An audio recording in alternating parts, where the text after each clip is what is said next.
It was an active trade deadline Tuesday for the Mets, and now there are questions about the future of the team beyond 2023. So let's talk some Mets baseball with the host of the Subway to Shea podcast. My guy, Anthony Rivera, joins me now. Anthony, a lot of Mets fans are not too happy about this trade deadline. How are you doing?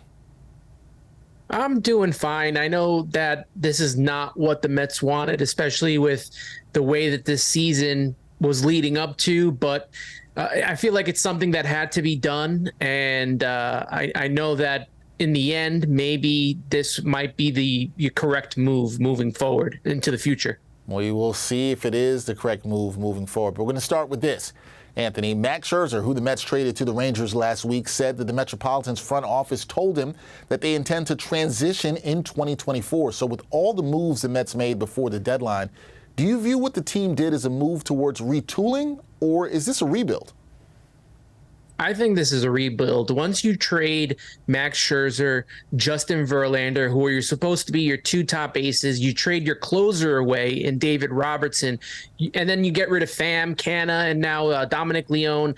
Once you get rid of all these players, you're kind of in rebuild mode. They didn't really take any players that are going to contribute within the next maybe year and a half. Maybe there's one in Acuna who they traded to when they traded to get Scherzer, but that's really it. So I know that Billy Epler had mentioned this is not a rebuild, this is not liquidation, this is not they're retooling their assets for Steve.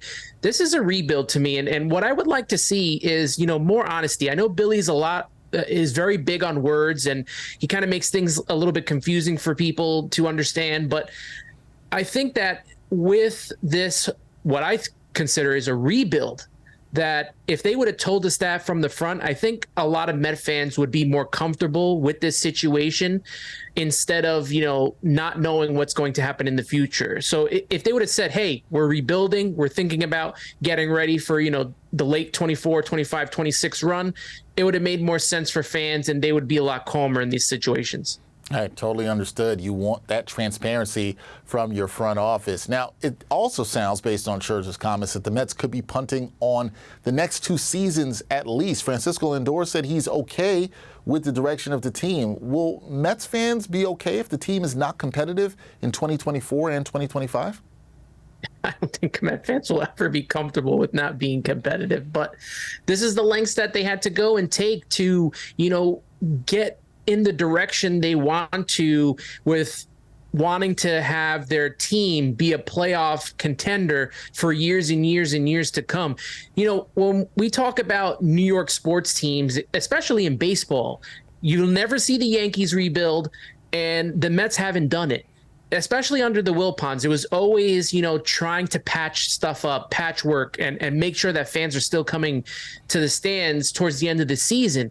And Steve Cohen went a different direction. This is a rebuild, and we've never seen that done before. And hopefully this time it works out for the Mets, and it works out for their future aspirations. Yeah, we will see if it all works out for the New York Mets. Now, the Mets, very active, as you know, 6 trades for the team within a week of the trade deadline. What grade, make you Professor Rivera here, what grade would you give the Mets for what they got back in an attempt to replenish their farm system?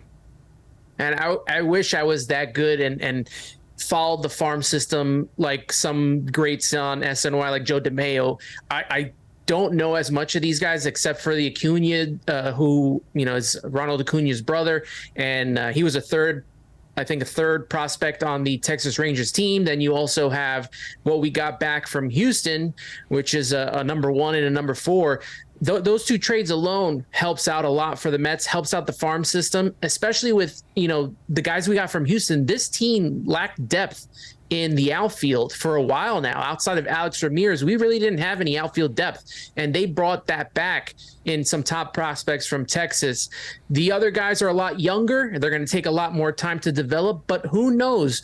These kids may be set up for a trade at somewhere down the line. So, for right now, I'm going to give this team a B+ for right now. A-, B+ for what I've seen.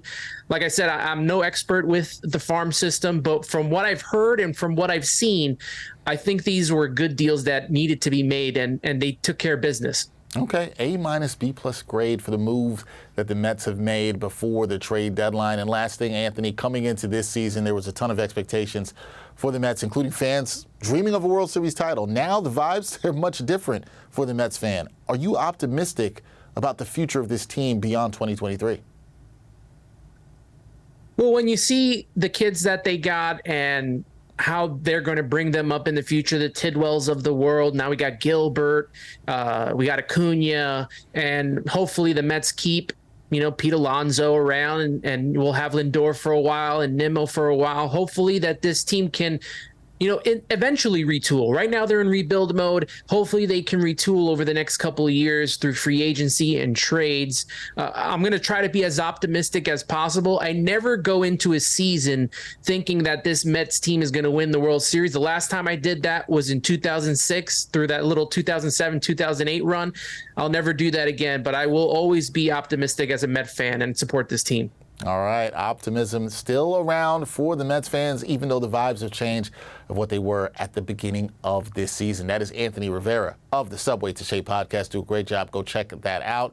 Anthony, appreciate you breaking down the Mets moves with me at this trade deadline. Hope you are well and enjoy the rest of what is left of the Mets season. Thank you so much, Dexter. I appreciate you.